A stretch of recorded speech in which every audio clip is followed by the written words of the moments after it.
APJ Abdul Kalam భారత రాష్ట్రపతిగా కన్నా మంచి సైంటిస్ట్గా పేరు తెచ్చుకున్న గొప్ప వ్యక్తి.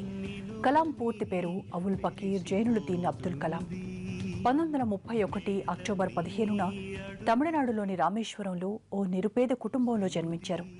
చిన్నప్పటి నుంచి కష్టపడే మనస్తత్వం ఉన్న కలాం తన చదువు కోసం ఇంటింటికి తిరిగి వార్తాపత్రికలు పంచేవాడు.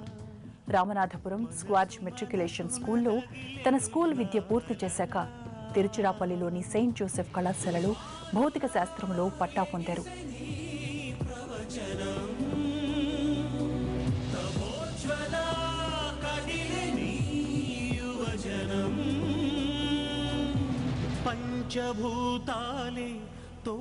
కలాం వృత్తిపై మనతో మాట్లాడడానికి సిపిఐ జాతీయ కార్యదర్శి సురవరం సుధాకర్ రెడ్డి గారు ప్రస్తుతం ఫోన్లో ఉన్నారు.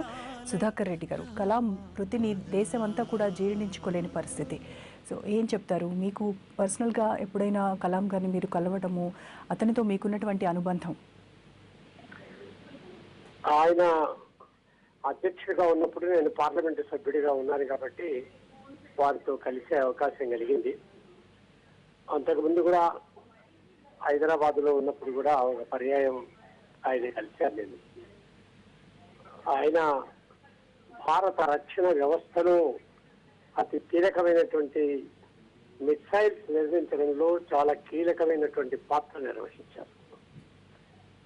ఆయన ఆకస్మిక మృతి ఒక రకంగా చెప్పాలంటే చాలా హఠాత్తుగా కేవలం 2 రోజులు అనారోగ్యంతోనే ఆయన మరణించడం అనేది చాలా దిగ్భ్రాంతి కలిగించింది. భారత రాష్ట్రపతిగా, ఒక సైంటిస్ట్గా, సాంకేతిక నిపుణుడిగా ఆయన చేసినటువంటి సేవలు చాలా గొప్ప. వారికి నా హృదయపూర్వకమైనటువంటి నివాళి అర్పిస్తున్నాను. ఓకే, థ్యాంక్ యూ అండి.